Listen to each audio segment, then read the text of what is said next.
Ladies and gentlemen, in 3 years, I doubled my MBA income in the marketplace. You hearing what I'm saying? And I've never had a real job, but I got a mindset.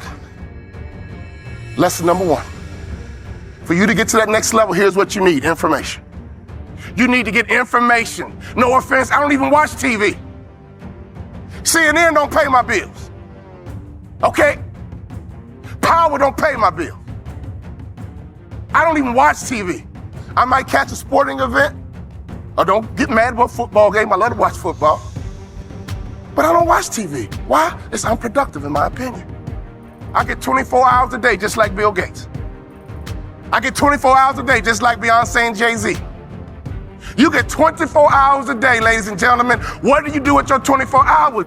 You need to get more information. In our coaching program, all we do is drop content nonstop. And people are like, wow, I didn't know that. Wow, I didn't know that. See, you don't even know what you don't know. How did you let me come from behind and clip you? Do you guys know the studies show the better we look, the more money we make? Which means your website should pass the eyeball test. Your truck should pass the eyeball test. Your people should pass the eyeball test. You should pass the eyeball test.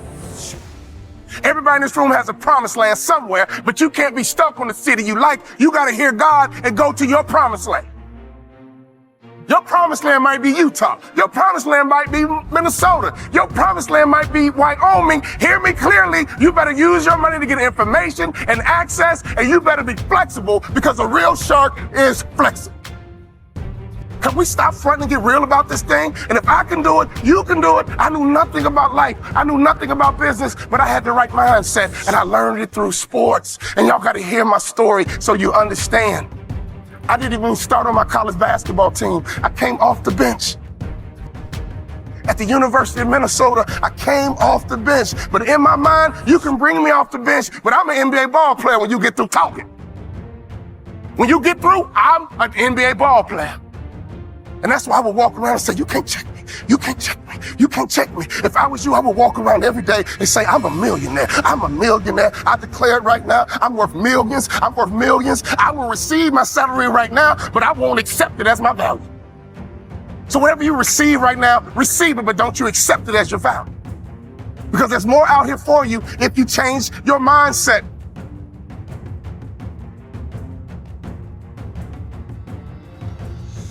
In my coaching program, I got a concept called the black tie effect. Oh, I wish I had more time. It's called the black tie effect. If you don't own your own tuxedo and go to at least 6 to 10 black tie events in your market, you suck.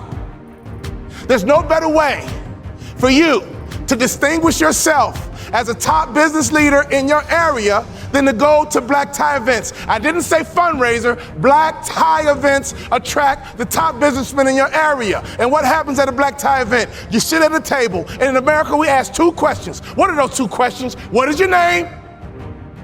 And what do you do? What is your name? And what do you do?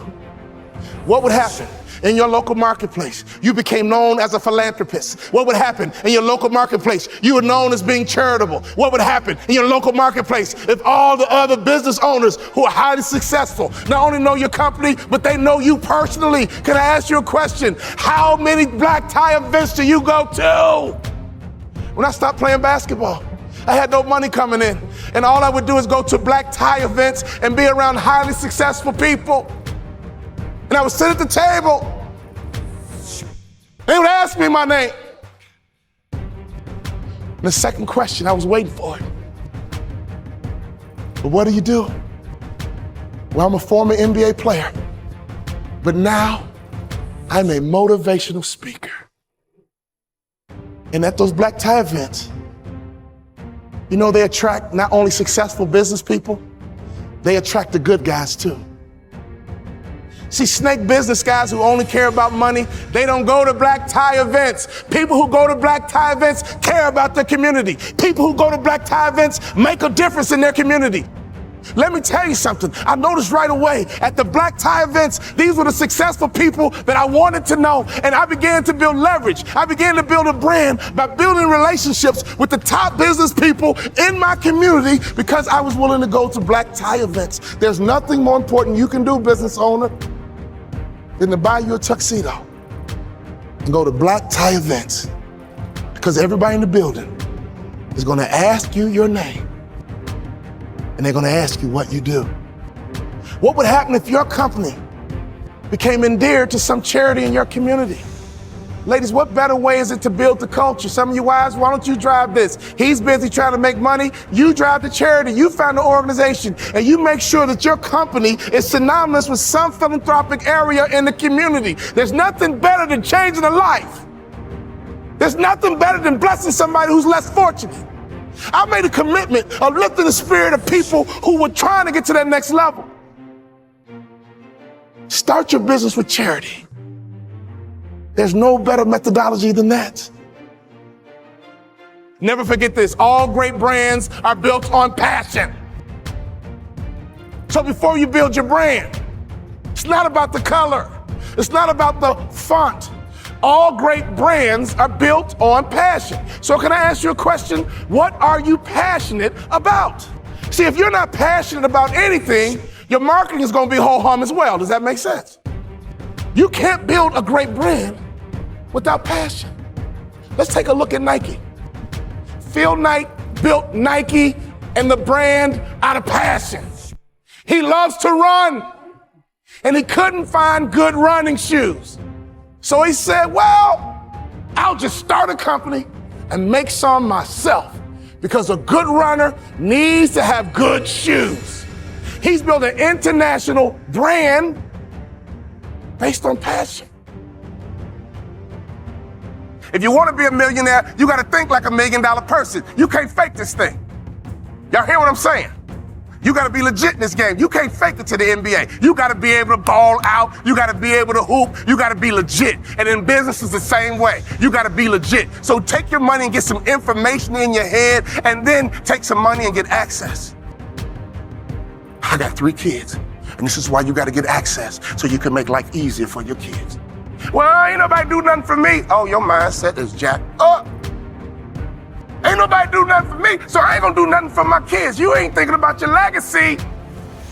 Right now, it's like a track meet. You're running a 4x1, 100-meter dash. 4x1, and your baton is in your hand. And let me tell you something. I want you to run as strong as you can, as fast as you can, as hard as you can, and one day you're gonna get old. One day your knees gonna buckle. And your son gonna be right behind you. Your daughter gonna be right behind you. And at a track meet, they yell, stick. And you gotta make a successful handoff to the athlete in front of you. And that's your son, that's your daughter. So can you do me a favor? You gotta get on that track and run, because the baton is in your hand right now. And to me, 50 grand ain't enough to live your dreams. To me, 80 grand ain't enough to live your dreams. Who's trying to live in that big house? Who's trying to live in that big car? Who's trying to retire with some real money in the bank? Ladies and gentlemen, you guys know the average American only has $1,500 in savings? You're a car accident away from going broke. Hear me closely. Don't sell product. Sell hopes and dreams. Don't sell product. Sell hopes and dreams. Don't sell product again. Sell hopes and dreams. I give myself away, and blessings come my way. In your community, be charitable. In your community, be a giver. In your community, get to know the other givers, and I promise you one thing, something's gonna happen to your heart, something's gonna happen to your culture, and the lagging indicator, something's gonna happen to your pocket.